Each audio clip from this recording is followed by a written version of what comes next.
Making a new review intro for every Call of Duty is hard to do. I need to address the previous entry's successes and failures, and then figure out how to relate it to the new game, all while saying it in a way that doesn't feel like a complete retread of last year's review. This must be a microcosm of the Call of Duty development cycle.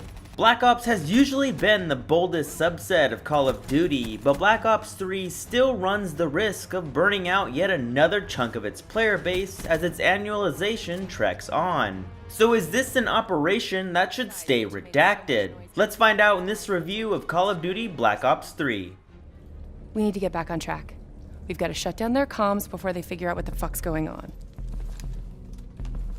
Follow me. After you. Black Ops 3 upholds the Call of Duty tradition of having an embarrassment of modes. Each mode is a push and pull for the player's time, but the online competitive multiplayer is where the franchise has done the most pushing and pulling. The Call of Duty core is fully intact here. You earn different gear through leveling that allow a huge variability within loadouts that you can continually spec out and upgrade. The Pick 10 system has thankfully returned, allowing for such precise fine-tuning to make every loadout truly unique, even though it isn't as robust as Advanced Warfare. These RPG mechanics embody the addictive feedback loop that keeps the online multiplayer so engaging, and they haven't changed much at all, for better or for worse. Half the online seems built upon the role-playing foundation, while the other half is actually shooting. The shooting is also firmly rooted in the series' legacy, since the quick time to kill laser tag mentality overwrites the need for playing tactically like a team. By now, you should know if you love or hate that type of pacing. However, Black Ops 3 adds wall running and a boost pack, along with maps that take advantage of said robotic parkour to freshen up the core Call of Duty experience. There are also new specialists you can pick from, yielding one or two abilities you can wield as the match goes on, which goes by faster if you rack up kills.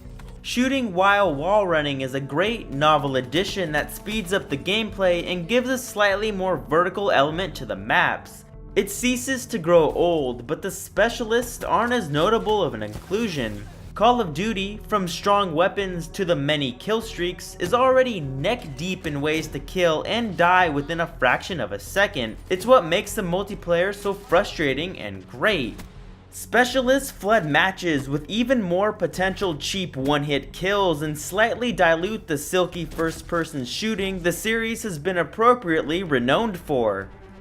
Treyarch's subset of Call of Duty games have been just as famous for their coveted cooperative zombies mode. Black Ops 3 constructs itself around the same skeleton of past games. Up to 4 fragile players murder zombies, earning points to buy better gear and unlock more of the map. It's a brilliant system that thrives off the gradual skill progression that, in turn, lets you survive longer and see more of the hidden secrets locked away for seasoned players. The level of secrecy and necessary experimentation gives this mode a long lifespan, since figuring out these secrets is hard and satisfyingly mastering them is even doubly so. All of this is wrapped within a unique 1950s era aesthetic voiced by a handful of respected actors. A special style like this is the chrome paint on the best cooperative mode Call of Duty has ever seen. The campaign isn't as lucky. Black Ops 3 takes Black Ops 2's future technology as a jumping off point and takes it a step further where the line between robot and human is blurred beyond recognition. You and your team of Black Ops operatives must covertly uncover the reason behind terrorist attacks where things are not as they seem. Black Ops 3's campaign is bookended by its best moments. The dark opening and surreal final hours are very Treyarchian in their execution, as to say that moments like this aren't usually found in Call of Duty games by other studios. Signature standout moments, however, get lost in the long, bland middle acts. Meaningless missions and a garbled, drawn-out narrative impede any momentum the story struggles to kickstart after the intro. There's something to this plot hidden beneath the explosions and lack of meaningful characterization, but the overdose on action negatively impacts the story. Gameplay pacing is also affected by the narrative's focus on brainless action. Call of Duty has always been admirable for the amount of variety it had. Between vehicles, stealth, and loud missions, Call of Duty was always at its best when it didn't force the player into one gameplay style for too long. Variety was the spice of this yearly series. Here, since Black Ops 3 supports up to 4-player co-op, every single level with one slight exception consists of the same thing. Hold down the trigger and kill everything in a room, then move on and repeat. Bringing anything other than automatic weapons into a mission isn't wise, since this mindless shooting requires something with a quick fire rate. New cybernetic powers like controlling machinery and launching mechanical bees complement the gunplay, but they do little to combat the repetitive shooting. The parkour from the multiplayer can't even save the monotonous combat loop either, since the wall running and boost pack have to be purchased and equipped.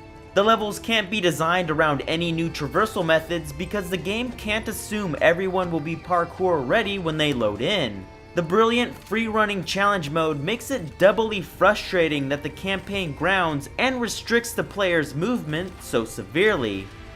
Call of Duty Black Ops 3 is in a weird spot, as are most Call of Duties. Black Ops 3 has one of the weakest campaigns, but not the weakest, one of the strongest multiplayer offerings, but not the best, and the finest, most expansive iteration of co-op in the form of zombies. It's a carpet bombing of content that varies in quality from boring to good to great. But even the good and great are wrapped up in an incredibly similar package that we've been given time and time again, which dampens the overall presentation. Call of Duty Black Ops 3 delivers a game with all the most basic Call of Duty bullet points, but it doesn't give the best reason to make this the Call of Duty to choose over its stronger predecessors. Call of Duty Black Ops 3 gets a 7.5 out of 10. Thank you everybody for watching, and my name is Michael Larry and I'm signing off. Later. Crushed it.